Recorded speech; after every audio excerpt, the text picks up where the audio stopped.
যে কয়েকটি সেন্টারে ওনারা দিয়েছেন, আমরা দেখেছি সেটা সংখ্যা অর্ধেকেরও কম এখনো সিসি ক্যামেরা আমরা খুচরো দিয়েছি। এবং এই ক্যামেরাটা অনেক ক্ষেত্রেই সেন্টারের বাইরের দিকে দেওয়া, অর্থাৎ বাইরে কি হচ্ছে সেটা দেখা যাবে, ভিতরে যদি কোনো দুষ্কৃতিকারী বা সন্ত্রাসী কাজ করে, কোনো দুর্ঘটনা ঘটান, তাইলে সেগুলো দেখার আবার কোনো ব্যবস্থা বা রেকর্ড রাখার কোনো ব্যবস্থা নেই।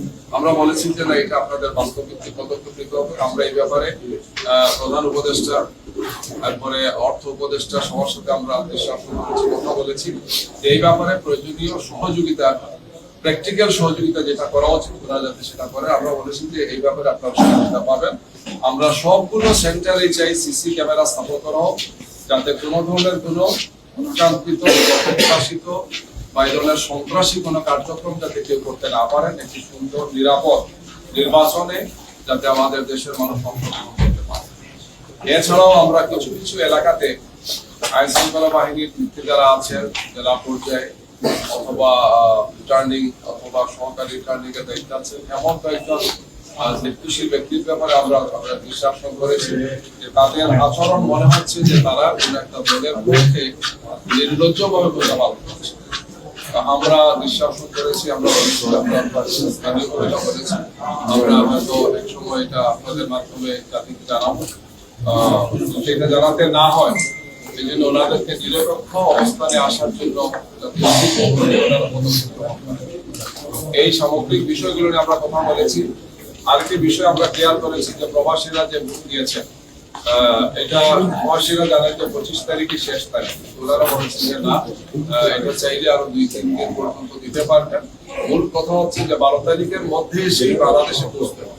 তো এই হিসাবে যদি এটা 30 তারিখ বা 31 তারিখ পর্যন্ত তারা দিয়ে পোস্টাল পাঠান বাংলাদেশে, ওনারা যদি পোস্টাল দেন তাইলে এটা পৌঁছে যাবে।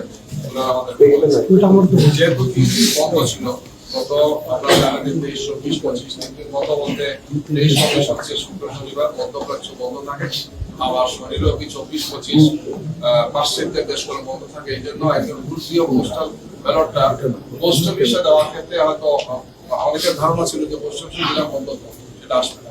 ওনারা আমাদেরকে আশ্বস্ত করেছেন যে না, এটা 31 তারিখ পর্যন্ত দিলেও আশা করা যায় সে 12 তারিখের মধ্যে পৌঁছে যাবে।